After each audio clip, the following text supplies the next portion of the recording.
Stop right there. Yeah, you. If you like all things entertainment, current events, or Hollywood, then look no further. Creator to Creators, hosted by director Meosha Bean of Horror Noir, interviews filmmakers and creatives from around the world. Join in on the fun, guest celebrities, and informative information to have as a creator. Hit subscribe and stay connected to Creator to Creators. Hi, everyone. Welcome to another episode of Creators to Creators Today. Today, we have a special guest. I'm Christopher Sky. Welcome. Thank you for having me. Of course, thank you. I'm super excited. I mean, I've seen a lot of your work.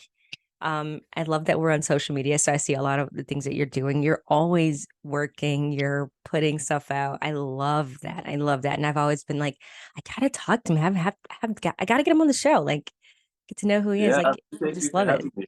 Yeah, definitely. Doing my best, You're I doing love what I great. do. Yeah, I'm passionate about it, and I gotta keep the momentum. Absolutely, 1000%. So I love asking people, and I love to go back to the beginning, the childhood. And I always love starting there because I always say, like, the things that the little habits and things that we pick up, like, they Yeah. kind of somehow follow us in our adulthood and kind of make us who we are, kind of in a way. Um, so tell me a little bit about your childhood. What was that like? And then kind of how you found your way into acting.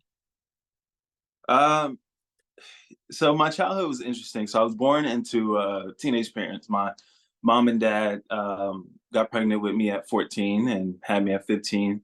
Um, my mom was kind of like on the streets. She didn't come from the healthiest household at the time, and same with my dad. And he had been selling drugs since he was like 14.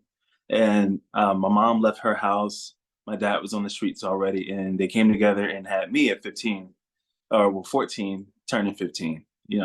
And my mom kind of struggled and did what she had to do, and my dad would go like in and out of prison and he wouldn't really be there, so that's kind of like what I was born into. Um, but as far as just acting and stuff like that, my mom said I was 4 years old and I was like watching TV, and I pointed to the TV and told her that I wanted to be on the TV. So I don't know, I guess it's just one of those things that's just, when you're young, you just want it. You just, on the spiritual level, it's just like, this speaks to me. And I don't Yeah. know why, you know. That's so cool. That's amazing that you didn't become like that you didn't go down that path of on like what things that you did see and the things that you surrounded around. But I mean, kudos to you that kind of, that just like you knew what you wanted to do and you figured it out.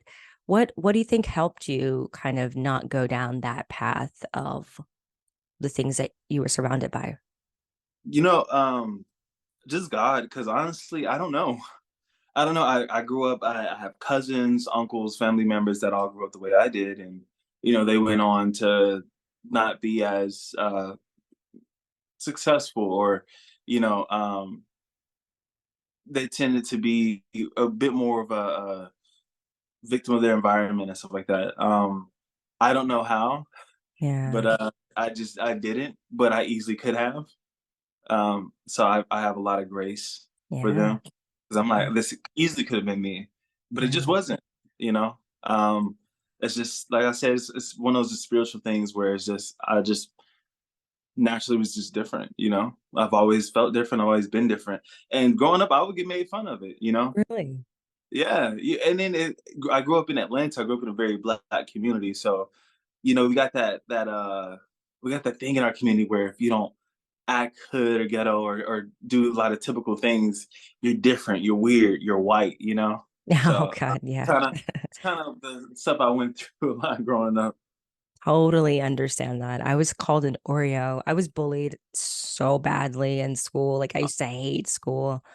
And I was like, I gotta figure something out because I can't go to school. Like, this is terrible. So yeah, I I feel feel like you. it helped me build character, honestly. Yeah. Characters that I use.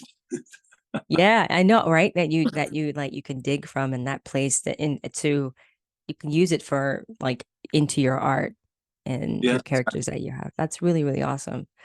Was there anybody that you were like that you saw, like as far as like acting, or it could be on television, that you were like, now that I want to do that. That is what kind of career I want.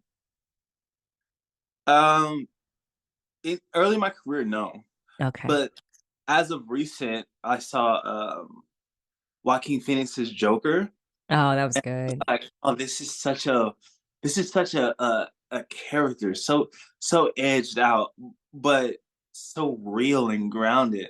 I was like, that's what I want to do. I want to make like, these like really interesting, like captivating characters, but I want them to be so real that you don't feel like you're watching a character. Yeah. I've always loved characters. I've always loved just kind of really stepping outside of me. But a lot of character actors have gotten a reputation of being character E. You know, I Right. think Joaquin, he does an amazing job of playing characters with so grounded and so real. Yeah, And he's amazing. yeah, Amazing. he's one I looked at and I was like, I need to be like this. Right. Yeah. Oh yeah. You're absolutely amazing. You got it in spades for sure. Thank you. 1000%. Yeah, I think about when you said characters, I think about like a Johnny Depp. He does a lot of those kind of like, those kind of characters. And then you're just like, I think he really loves like doing those. Like he really, it's really interesting. Yeah. But I think Yeah, Joaquin does it in a different way. I don't know. that's it. So real, so like just like everyday person kind of thing. Johnny Yeah. Depp does it. He really steps to the character. He makes it kind of like crazy and like fun, or like really where you feel like, okay, this isn't an everyday person. Hmm. Yeah. But it's also very interesting to watch because sometimes we like to step into that creative realm. We like to see the the Willy Wonka that's like crazy, or we like to see the Edward Scissorhands. It's like I got scissors for hands. It's just like we no one's watching Edward Scissorhands like I want to watch a realistic performance. So Right. Exactly. Exactly. So I'm curious. You said growing up in Atlanta. So was the acting and that world, was it did you feel like you um didn't really have, like, because you're in LA right now. yeah, yeah, I am. Is there a difference as far as like Atlanta's market versus Los Angeles market to you? And like, do you feel like you've expanded more since you left Atlanta? Yeah, yeah. So Atlanta, I did a lot of indie movies, a lot of kind of low budget productions. And then if you got anything network, it would be a filler role because they would cast out of LA. Yeah. And then they would fly people in for like the leads and stuff like that. Because a lot of people like to boast like, oh, Marvel movies and stuff like that are being filmed in Atlanta. But you're not gonna get a role as an Atlanta actor in those movies because Mm, they're already cast. You'll get like a sentence. got it. Yeah. Uh, so it was a lot of, I'll just put a lot of co-stars, a lot of like one-liners and stuff like that. It's oversaturated with a lot of actors auditioning for like one-liners, and you Gotcha. don't really feel like you get to act. Like if I'm saying one line, it's like you could get somebody off the street and have them say one line. Right. So Right. it's all the actors competing for something that anybody can do is it was really hard. And came out here and it was hard, but it allowed me to like really act because I started auditioning for like major stuff, um, stuff that had multiple pages, multiple paragraphs, and it allowed me to really step into a character, step into somebody else's shoes in life, and really develop something. Um, and of course, just when you start getting those roles, of course, you can progress a lot faster than if, Definitely. oh, I was in such and such. And they're like, what did you do? And I was like, oh, I was the coffee man that said So Yeah, no, no, that's awesome that you did that. That's kind of how I felt when I was, because I'm originally from Florida, and I was like, there was nothing really going on at the time, but as far as yeah, like film stuff.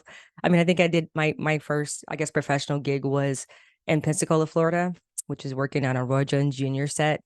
So that was like the start of it. And then I think I ended up staying in Pensacola for 2 years, and I was like, all right, I gotta get to California because like that's like the mecca, right? Like everybody yeah, wants to do it. It's like a lot of work. And Yeah, and he, it was that kind of like I had to get away from that, and I'm so glad I did. Like, yeah, you're right. It's a lot more opportunities, especially in California. Like, everyone's there, so Yeah, no, it definitely yeah. helps. That's the best come here. Yeah, You know, right. it Exactly. helps you. You got to fight. You know,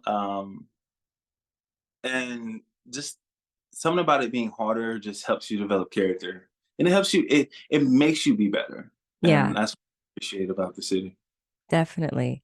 So, I'm just curious, and this is, a fun question. I love asking everyone this on the show, and there's no wrong answer. But like, if you could be managed by anyone in the film industry, living or dead, who would you want to manage you and why? Who would I want to manage me and why? Ooh. Um, wow, I never thought about anything like that. Probably, probably DiCaprio. It's a good one. That's a great one. It's a good answer. Probably DiCaprio. Either DiCaprio, just for experience and depth, and just really getting into those characters. Um, because there's something very unique about him, Yeah. and the Yeah. way he does it just so like boldly and confidently, and he can go and lead a film and just murder it. And then um, my number two would be Viola, Oh, God, yeah, she's amazing. and I feel like Viola would particularly look out for me, of course, because POC, and I think that's a nuance that's very important that a lot of people don't understand. Mm. That representation, and being with someone who understands that. Um, but I also love her for the same reason, just being bold and really stepping into her characters, and confidence in the range and diversity of what she's played. You know, Yeah. I think those two really, really pushed me and inspired me, and they would work wonders for me if they managed me, of course. Definitely. No, that's awesome. That's also great, great answers. I love that. That's a great combination. Super lethal. Oh, Um, imagine right? Both oh what? my God. You're Yeah, like, you guys can't tell me anything. right. Nothing stopping. Yeah. Right, exactly. I'm just curious. So, you get to California, you're doing the things, you're working. What's one of the, I guess, one of the, because I saw in your bio, you've done like Lifetime, you've done a lot of different things, BET. What's one of your most, I guess, memorable projects that you just like sticks out and you're like, wow, yeah, I did that. Like, I can't believe I actually got that. Okay, it's that scene of me yelling in Sins in the Suburbs. Okay, nice. Because that was my first very prominent role in a network show. Nice. Um, it was the first time where I literally was supporting. I was pretty much one of the leads, and so not only was that one of my first big roles on the network, but it was a very intense character. It's a character who Mhm. gets drunk, who cheats, who like yells and goes crazy. And I had fight scenes and I had dying scenes, and that I've never been through anything that intense. I've never got that opportunity, other than of course on stage. But that was my first time on film getting that opportunity. And for me, um, in my head, I'm thinking if I murder this is like the start. But it's a lot harder than that. Knowing being in way more films now, that it's not always about you as the actor, but it's about the project in general. I Yeah, can I can murder a character, but if the project isn't seen by everybody, then no one knows about it or knows about you. right. But still, that performance and stuff, being able to execute that and see that, and getting a call from the director like every time you step on a screen, the movie's just amazing. You bring such a presence, and to see it, I still watch this day and I'm like, this is me. Like, this is amazing. Such a, it's such a great, powerful, like intense scene. And to know I executed it so well, and to know that on set I did it the first take, That's and it came. awesome. Oh, you can't stop me. You can Yeah. stop. and also that, and also the first network role I've done ever. I was butt naked on Eric Andre's show. No one knows this. Eric Andre, I gotta go back. No one knows this. So this is no one knows this. This is kind of like I don't know too many people that know who I was and what I did in Eric Andre's show. But it was my first TV role ever, and I was butt naked, head to toe, and I had to come out in front of the whole everybody, gaffers, stunt people, DP, everybody, and they they like they lowered me down from like this like rope thing, and I was butt naked, and I like dropped on somebody, and it's like this whole like crazy. It's Eric Andre show. It's like this whole crazy Oh, it's skit. crazy. I know. Yeah, but after doing that, I was like, I can do anything. If I'm old enough to come out butt naked in front of all these people on national TV, Yeah. oh, what can I do? You know Yeah. what I mean? And Yeah. that was a big just affirmation to me, like, oh, I did this. Oh, I'm confident. I'm bold. I can do anything. You know. Yeah. Yeah. No, I mean, yeah, yeah, absolutely. I mean, it really takes a lot of like it's very vulnerable feeling. Like it was like, oh, all right, let's do this. We're working. But that's I mean, amazing. it didn't feel the most vulnerable because it was comedy. So I Uh-huh. think it was also a great way of me feeling kind of like just okay with it. Like, Okay. it's comedy, it's funny, it's goofy, it's crazy. But it was I'm glad it wasn't like some like crazy intimate naked scene. I'm like, oh, this is my first role and I gotta do this. But hey, that too, if you could do that your first time, Oh yeah. you're set. You You're can do set. anything. Oh yeah, 1000%. Like there's nothing, I mean, there's nothing you can't do at that point for sure. That's really cool. I love the Eric Andre show. It's really funny. But I've never seen the episode. Now I gotta go back and I'm gonna check it out. Season 5, episode 9. Okay, I will. I'll check it out. Um, no, I that's really cool. Like I always ask actors and just anybody in the creative field, like, you know, as you know, as time goes on and now that, we've kind of got out of this whole, after COVID happened and then the whole SAG situation and that was pretty scary. Do you feel like things are getting better for actors and people just as time goes on, do you feel like things are going to change and stay that way? I don't know. It's a good answer. It's a good answer. Okay, who knows, Yeah. right? But sometimes I find hope and sometimes I don't. That's one thing I don't know. Yeah, Best thing I can do is what I do, and that is take one day at a time. that's a good. Yeah, that's great Hope that perspective. high, but the reality of the situation is no one knows. Even the Yeah, people in power don't even know. They don't know. You know, yeah, yeah, they, we're just hoping and seeing, and technology is advancing so fast. And then it's like if people can save money, they will. It's the capitalist kind of structure. It's the Wall Street structure. Um, and we live in an industry that's not ran by creatives. It's yeah. full of creatives, but ran by executives. So uh, I don't know. What keeps you going though? God keeps me going. Just trusting and knowing that, and then this is funny, but knowing that I'm gonna die, it's like Mm, coming to terms with your morality. It's like why would I stress over something? It's no point. I'm gonna yeah, die one day. I I get stressed, especially if something isn't actively happening. What am I gonna spend the whole day worried about something that could happen 2 years from now and then die 2 days from now? It's like, no, I'm gonna make the best of, each day and each moment and just be grateful.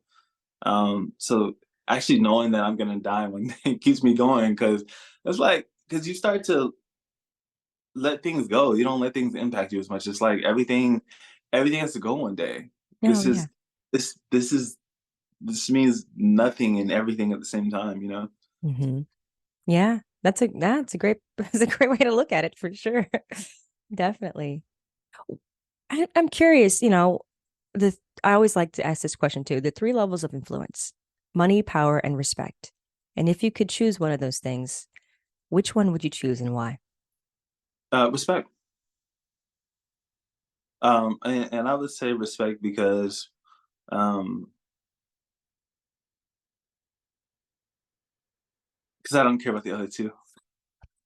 I mean, I want to get treated right. You know, I want people to just respect me, and when people respect you, that just that feeling, that love, that connectedness, it just feels better than anything. Like I can't imagine you're powerful and hated, Yeah. or you're powerful and um, you don't like your life. You don't, you know, you Yeah. hate your money. You feel the same way, but respect is something that is earned. And I mean, you earn money, you earn power, but respect is something particularly that you earn based off of uh, other people. That Mm. you know that people that you develop some kind of rapport with people, and they give that to you. You know, Yeah. be a shitty person, you could be hateful. People could hate you. You can make money, or you could be the worst person ever. You know, there's so many political figures that we could use as an example. Yeah. Um, they have power, but they are people look at them and they're disgusted. They hate the things that they do. Yeah. But respect, I think respect is the one that, and this is me thinking in an optimistic way. Yeah. There are Yeah. people that respect it because they're scary, but I mean respect it as in I earned it by being a respectable person and by treating others with respect and kind of earning it back. Yeah. No, I love that. That's a great answer. Very great answer. No, that's a, it's, I always wonder, because, I had one guy, and he goes, money. I mean, I'm not gonna lie. I'm like, hey, listen, no, there's no wrong answer. It's what you want it to be. Yeah, but the thing about money, especially if you want it, I feel like it's harder. It just from a spiritual manifestation, just kind of perspective, it's harder to receive money wanting it so bad. Hmm. Because first of all, you have law of detachment, um, and then second of all, the energy of money itself is an object, you Yeah. know, and it in itself has no value. Mm. And I Hmm. think value is where we want the money to go, what we want to experience and buy with the money, you know. Yeah. Yeah. Uh, that's the real energy, that's the real substance. And I think when you focus on that, that's when the things you need to make those experiences happen come, such as money. Yeah. No, it's great. Very good outlook. I like that. Yeah. Because I mean, I remember, God, there were times that I was eating ramen noodles. I mean, doing the film stuff, it was hard, to Yeah. get your name out there and just kind of work it. But I think it is hard work. And I think society now, we live in such a, no one really wants to work for stuff anymore. People just want some microwave success. Like, oh yeah, I'm just gonna get into this thing and I'm Yeah. gonna be great. I'm like, it's a process. You know, we live in instant validation and instant kind of what you want. Yeah, You want, you can just go find it on the internet or something, you know? yeah, Like, oh, that's I want to travel, but I can go look at TikToks of people traveling. I want, you know, or you feel like, oh my God, this person came overnight success because they did this one funny video, yeah, and you see that happening over and over again through like social media, or you only see what people, um, you only see people posting their success and never their journey, and so you're thinking like, oh, they just got it, you know? yeah. Right, Yeah, right. Like yeah, exactly. Like you don't see the down times. You only see the successes, a post, of course. That you only, it's like a resume, you're putting your best foot forward. And I think a lot of people, unfortunately, look at that and think, okay, that's, but you just never know, you yeah. know? You got to think about like if somebody had a job open, Yeah, how many people would be qualified to do that job? right. What what determines if a person gets that job doesn't have to just do it, they're qualified. It's Right. so much more than that. There's so many qualified people. There's so many people that could act. There's amazing, great actors who don't work. So much more than that. So much more than black and white. Yeah. People ask for advice. I don't know what to tell you. I'm so serious. People ask me, "How did you get in this movie? And how do I get in this industry? And how do I work in movies like you?" I'm like, I don't know how I did it. It's just one of those things that Yeah. it's really spiritual. It's really a lot deeper than just, oh, I decided I want to be an actor. I started going to classes and auditioning and just this just happened to me. There's people that have been doing that for 30 years and still aren't successful. And there's people that have done it once, like Gabby from Precious. She just went to audition for the first time and Yeah. became. Just You never know. you never know. Yeah, it's really interesting. I think, and I think it's like I love that telling people, like, everyone has a different path. Just because you don't get it right now doesn't mean you're not going to get it. Or if somebody gets it now, doesn't mean that, that you should never like size yourself with somebody else or compare. Just, like you said, work hard, do what you got to do. And I mean, there's really no right formula because everybody has different formulas running Yeah. around here. Yeah. And, But and I agree with you. It's definitely spiritual though. 1000%. I'm a, a PK kid. So definitely God is a part of the foundation, definitely the foundation of everything of why I do what I do. Cause I feel like, we are here for a reason and we're using our gifts and talents to share with the world something, whatever that thing is that your gift is. And that's, I think, because I think the world is hurting right now. A lot of people are going through a lot, like mentally, just a lot is going on. So, it's good. and you is it Yeah. and if you really look at the history of humanity, we live in the safest times there is to be a human, but Yeah. there's more anxiety and depression than ever. And it's because we're oversaturated with everything bad going on, you know. Yeah. So we don't know how to essentially roll with the punches because we always feel like we're getting punched nonstop. And it's Mm, really just this oversaturated just info that we have. You know, there's so and then we have a tendency to gravitate towards it. There's right. so many good things going on, but none of that is trending. Right. Right. Isn't that wild? Is that So you just see bad thing after bad thing, or crazy thing after crazy thing, because that's what gets people attention. That's what get people to react. And that's kind of the formula, the sensationalism of media that keeps yeah. glued to our phone, our TV, and stuff like that. They keep us feeling like the world is gonna end and stuff like this. And we're like watching everything like, okay, what did this happen? What okay, in this country is this or is it World War III? They Yeah. keep us like that to keep us engaged, to keep us watching.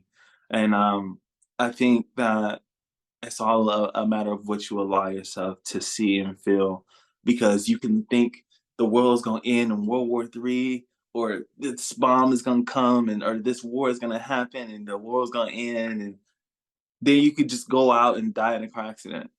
And Yeah. you know, life is. You have to learn how to roll with the punches. You have to learn how to take those things, and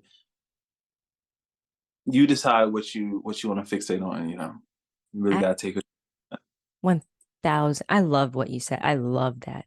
I love that. You got to roll with the punches because that's literally what it is. 100%.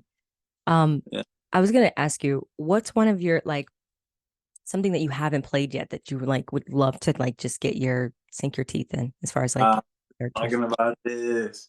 I want to play a doctor. I play everything, Ah, different roles. But I've never played a doctor. But interesting. my producer friends were like, "Oh, well, you're too young." They're like, yeah. And I'm Yeah. like, "Oh, I get it now," because doctors are seasoned. You know, at my age, a doctor would be in like grad school. Oh, I At my see. age, that no one. I love it. A doctor. That's fun. Yeah, when I get some grays and I'm a little bit more like, just older feeling, I could be a like doctor. I'll be like a Okay. doctor surgeon or something. Right now, I'd be a very young doctor, very young surgeon. And we know Hollywood likes to stick to the what people perceive things to be. You know, Hollywood. Hollywood. Do you feel like I don't know, just and this is just, just a question and just want to pick your brain about it. But um, do you feel like Hollywood has they have their agenda overall, and so people want to get? I mean, it's everybody. I mean, Hollywood is such a influential thing. Everybody wants to be in Hollywood. Like when I went out to Ireland, I was like, people were like, "Oh, Hollywood, yeah, I want to be in the film industry." I was like, "Wow, it's like such a huge phenomenon, right? Everybody wants to. I don't know what that is, why it's such a sought after thing, but do you feel that Talk about how, money. huh? The three things he talked about: money, power, respect. That, That's yeah, and from most people's perception, that's a clear cut way to get all three of those things. yeah, I guess so. Yeah. d- do you feel like it's gonna like do you feel like you can like basically what Tyler Perry did, he basically said that Hollywood didn't want him. They didn't think that his stuff was good. And then he went on to become this billionaire who has a studio. And I always wonder, like, He works for Hollywood. He well, yeah, he works with Hollywood, yeah. But he's contracted for BT and MTV, which is owned by Viacom, which is one of the media conglomerates of Hollywood. yeah, true. Yeah, I guess he's like the only one to me, like, as far as like, why do you think that he's the only one that started the studio thing? Like, as far as like as a black man, like there's so many powerful black men in the industry. I would think that wouldn't that be the goal, is to just have your own outside of Hollywood, and like the more like you have your own structure, and wouldn't that actually, you know what I mean? Create Yes, change. yes. Own can feel unrealistic. Ah, I Um, see. it is a conglomerate, right? Yeah. Uh, they own all the media pathways. They own like the movie theaters, the radio, the TV. They own the streaming companies. They own people's attention spans. You know, Yeah. um, so as someone who wants to be successful with this conglomerate, it's like you can't essentially build that without tapping into it, right? Um, Issa Rae did it on her own, but she became A-lister and she became this massive like name through HBO, right? Mm-hmm. Mm-hmm. Uh, and that's just the reality of it. That's the reality of the conglomerates and capitalism. Yeah. So, Yeah. but just on a, I guess not as deep of a level, just having your own studio. Um, I think that's simply feeling everything, knowing everything, and still doing it, which most people 99% of people won't do it. They're Right. like, oh, I don't have no power. Hollywood controls everything. I don't have money. I don't have the resources. And there are two people. There are people that, which like 99% of people that are like, I can't. It's Hollywood runs everything. I can't do it. Everyone's trying to stop me and get in my way. And then there's the 1% that's like, it seems impossible, but I'm gonna do it anyway. And I think for Tyler Perry, it's simple. He just did it anyway. Just did it anyway. Did Yeah. it. Yeah, no, I just always curious if that, you ever see your Denzel Washingtons, or, you see people trying to do like production companies now, like your Will Smith and his wife, they got those. And I think Viola got, and her husband has a production company.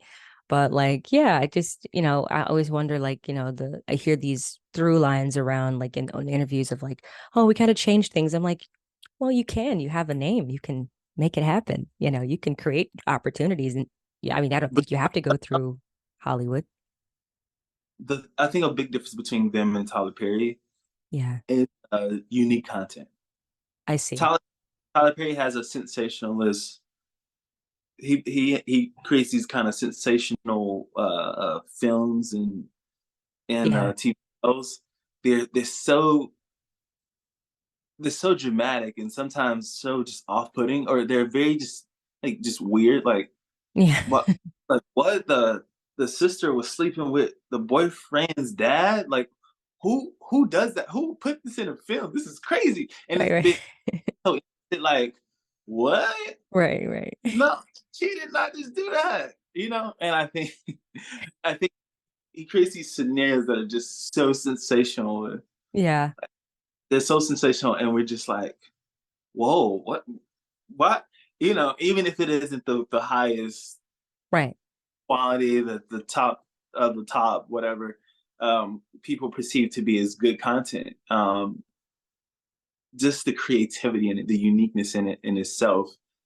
Because I mean, I took my friend to go see this highly rated, award-winning film the other day, and he's like, "This is boring," you know.